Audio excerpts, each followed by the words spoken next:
Your director of national counterterrorism, Joe Kent, he just resigned today. He said he can't support your conflict with Iran. What's your reaction to that? And did you? Well, I read his statement. I always thought he was a nice guy, but I always thought he was weak on security, very weak on security.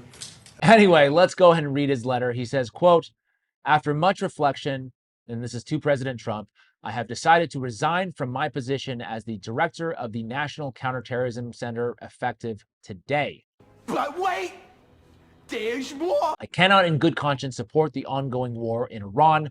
Iran posed no imminent threat to our nation, and it is clear that we started this war due to pressure from Israel and its powerful American lobby. I support the values of the foreign policies that you campaigned on in 2016, 2020, and 2024, which you enacted in your first term.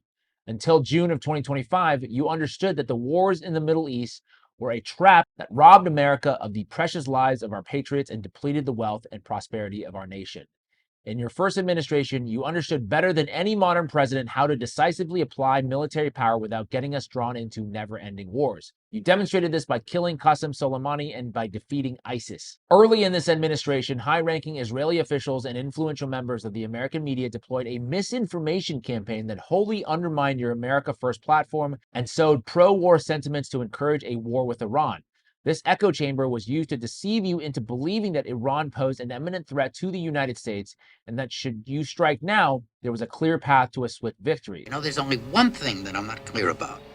This was a lie and is the same tactic the Israelis used to draw us into the disastrous Iraq war that cost our nation the lives of thousands of our best men and women. We cannot make this mistake again. As a veteran who deployed to combat 11 times, and as a Gold Star husband who lost my beloved wife Shannon in a war manufactured by Israel, I cannot support sending the next generation off to fight and die in a war that serves no benefit to the American people nor justifies the cost of American lives. Stop. I pray that you will reflect upon what we are doing in Iran and who we are doing it for. The time for bold action is now. You can reverse course and chart a new path for our nation, or you can allow us to slip further towards decline and chaos. You hold the cards. It was an honor to serve in your administration and to serve our great nation. I didn't know him well, but I thought he seemed like a pretty nice guy.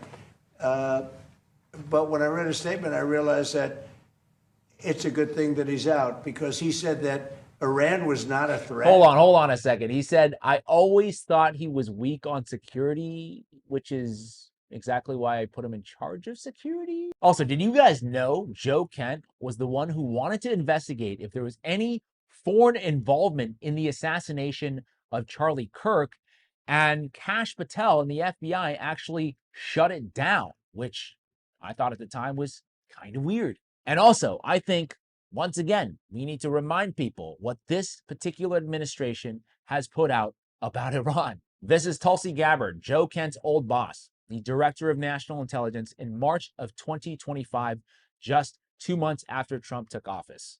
The IC continues to assess that Iran is not building a nuclear weapon, and Supreme Leader Khamenei has not authorized the nuclear weapons program that he suspended in 2003. All right, she stated under oath in front of Congress that Iran was not building a nuclear weapon. But we bombed them again last year, and this is the statement that the White House made in June of 2025, saying that Iran's nuclear facilities have been obliterated and suggestions otherwise are fake news. And we wouldn't want to be spreading any fake news now, would we? Here's the problem with people like you, Joe. I haven't defended a damn thing. I haven't defended a single thing of his. All I've said is he was at the base, Joe. The White House press secretary, Caroline Leavitt, posted, quote, this story should be immediately retracted by ABC News for providing false information to intentionally harm the American people. To be clear, no such threat from Iran to our homeland exists, and it never did.